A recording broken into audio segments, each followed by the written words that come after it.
하나님, 오늘도 우리 사랑부 친구들과 선생님 그리고 전도사님 입술과 눈이 하나님을 찾고 부르고 있습니다. 코로나 바이러스로 힘든 지금이지만 하나님께서 함께 하심의 은혜가 오늘도 변함없기를 간구합니다. 새해에는 사랑부 친구들과 건강히 예배를 드릴 수 있도록 예수님의 이름으로 기도드립니다. 아멘.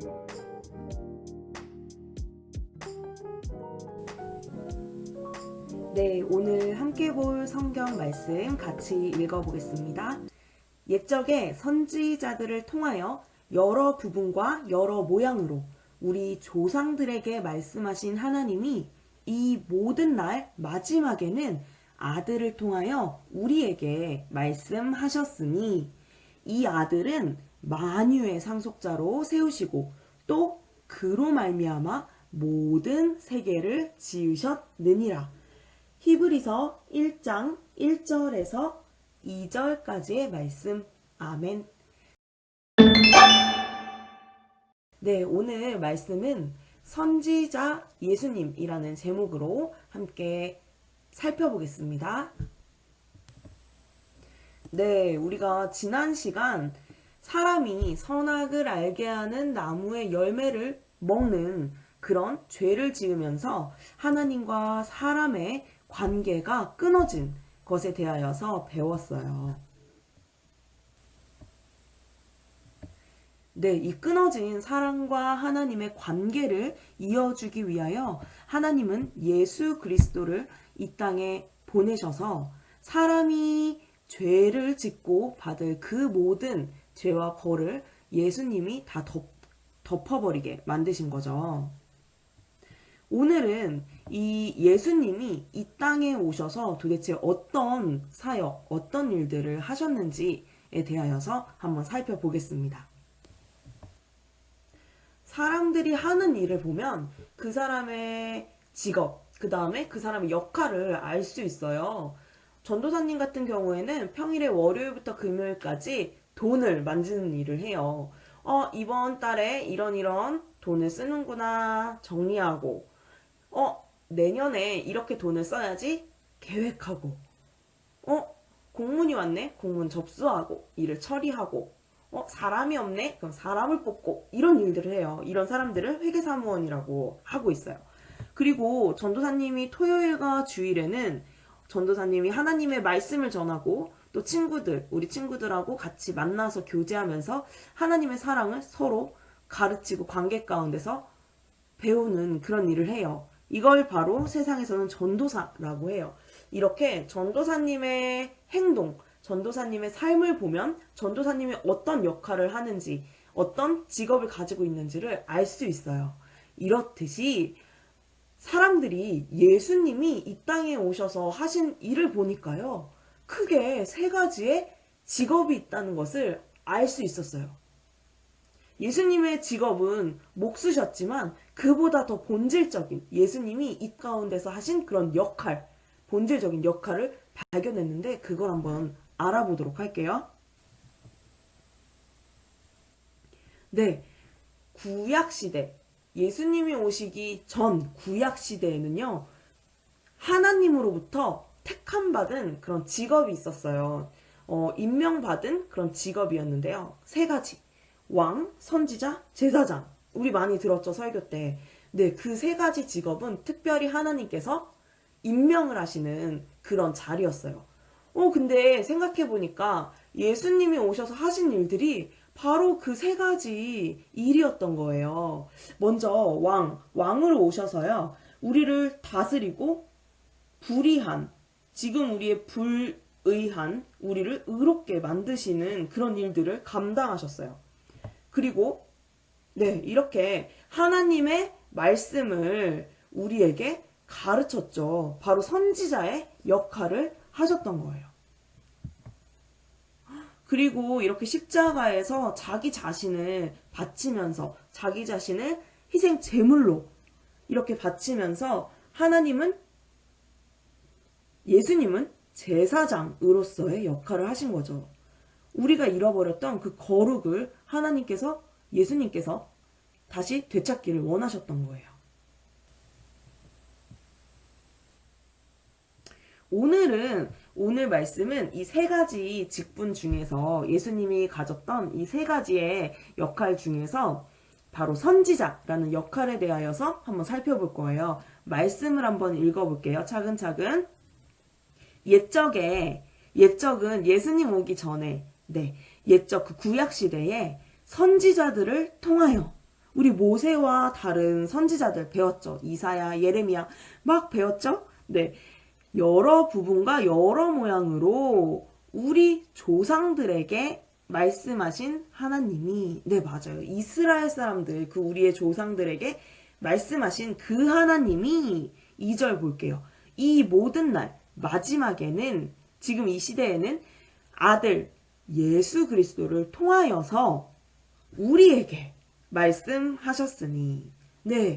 구약 시대에는 선지자를 통하여서 우리의 조상들에게 말씀하셨던 그 하나님이 지금은 예수님을 통해서 우리에게 말씀하신대요. 바로 구약의 선지자의 역할을 예수님께서 하신다는 거죠. 이 아들은 만유의 상속자로 세우시고 또 그로 말미암아 모든 세계를 지으셨느니라. 이 아들 예수님은 바로 삼위일체 예수님이다. 이런 말씀이에요.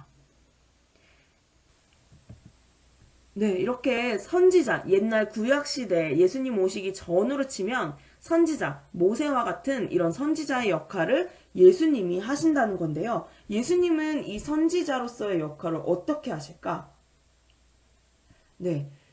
예수님은 우리의 선생님으로 우리를 구원을 위한, 하나님의 구원 큰 계획이 있잖아요. 그 계획, 구원을 위한 하나님의 감춘 그런 계획들을 온전하게, 완벽하게 우리에게 알려주시고, 그 다음에 하나님의 뜻을 우리에게 온전하게, 완벽하게 가르치고 보여주시는 그런 역할을 하셨어요.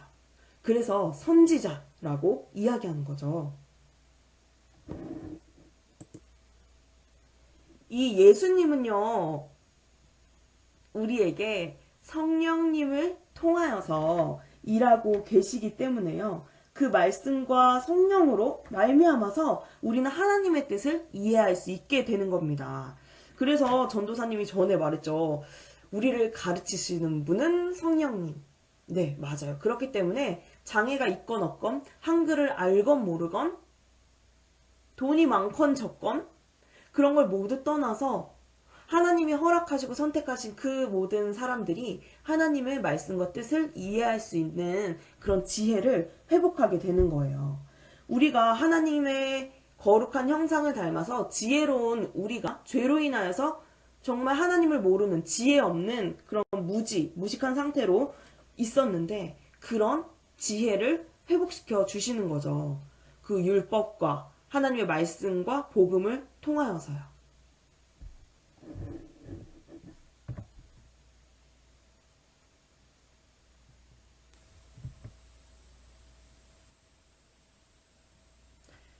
그런데요, 이 말씀을 선포하는 선지자로서의 예수님의 역할은요, 구약에는 모세와 선지자들, 또 신약에는 예수님에게 이렇게 전파됐어요. 그 역할이. 그런데요, 이 말씀을 한번 같이 읽어볼까요? 이제부터 너희를 종이라 하지 아니하리니 종은 주인이 하는 것을 알지 못함이라. 너희를 친구라 하였노니 내가 내 아버지께 들은 것을 다 너희에게 알게 하였음이니라. 요한복음 15장 15절 말씀. 아멘. 말씀을 보니까 또 구약과 신약의 여러 부분을 말씀을 보니까요, 이 선지자로서의 역할이 모세와 또 예수님에서 끝나는 게 아니라 바로 우리에게도 주어진다는 사실을 발견할 수 있어요. 우리가 예수님을 닮은 선지자로서 예수님의 이름에 증인이 되는 거죠.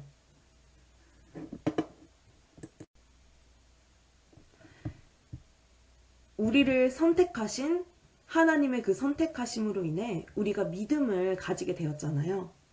우리가 믿음으로 그리스도 예수님과 한 몸이 되어서 예수님이 받은 그 기름 부음에 그 부터 받은 그 임명받은 또 성령으로 기름 부음 받은 그런 몸이기 때문에 우리가 하나님의 일, 예수님의 일에 참여할 수 있게 된 겁니다. 그래서 우리는 선지자로서 또 선생으로서 우리의 구원을 위한 하나님의 큰 계획, 그리고 하나님의 뜻을 온전히 밝히는 또 온전히 보여주는 우리가 되어야 하는 거예요. 하나님의 말씀을 사람들에게 전한 모세처럼 또 신약시대에 하나님의 말씀을 또 뜻을 온전히 완벽하게 감추인 것을 밝힌 예수 그리스도처럼 우리에게도 바로 이 역할이 주어졌어요. 선지자의 역할이요. 선생의 역할이요. 우리도 하나님의 말씀을 바로 알고 또 신실하게 그 말씀을 선포하는 그런 삶을 살아가야 합니다. 그래서 지금 우리가 배우고 있는 것을 잘 기억하고 또 성령님 도와주세요. 우리에게 지혜가 없습니다. 주님께서 도와주세요. 성령님 도와주세요. 나를 가르쳐 주세요. 라고 간구하면서 오늘 하루를 살아가길 소망합니다. 우리가 예수님을 닮은 예수님과 한 몸이 된 그런 사람으로서 하나님의 계획에 동참하는 하나님의 계획을 완성시키는 그런 일에 쓰임받길 소망합니다. 죄로 인해 죽을 수밖에 없는 저희를 위해 예수님을 보내주신 하나님 참 감사합니다. 우리가 믿음으로 예수님과 한 몸이 되어서 하나님의 기름 부음에 참여할 수 있게 하시니 감사합니다. 우리가 선지자로서 이 땅을 살아갈 때 하나님의 감추인 그런 말씀과 뜻을 온전하게 밝혀 알릴 수 있는 그런 선지자의 역할을 잘 할 수 있게 도와주시옵소서. 우리는 지혜가 없습니다. 성령님 우리와 함께 해주시고 도와주시고 지혜 주시옵소서. 하나님을 모르는 무지의 상태에 있는 모든 사람들에게 하나님을 전하는 또 예수님을 전하는 우리 되게 도와주시옵소서. 감사합니다. 예수 그리스도의 이름으로 기도합니다. 아멘.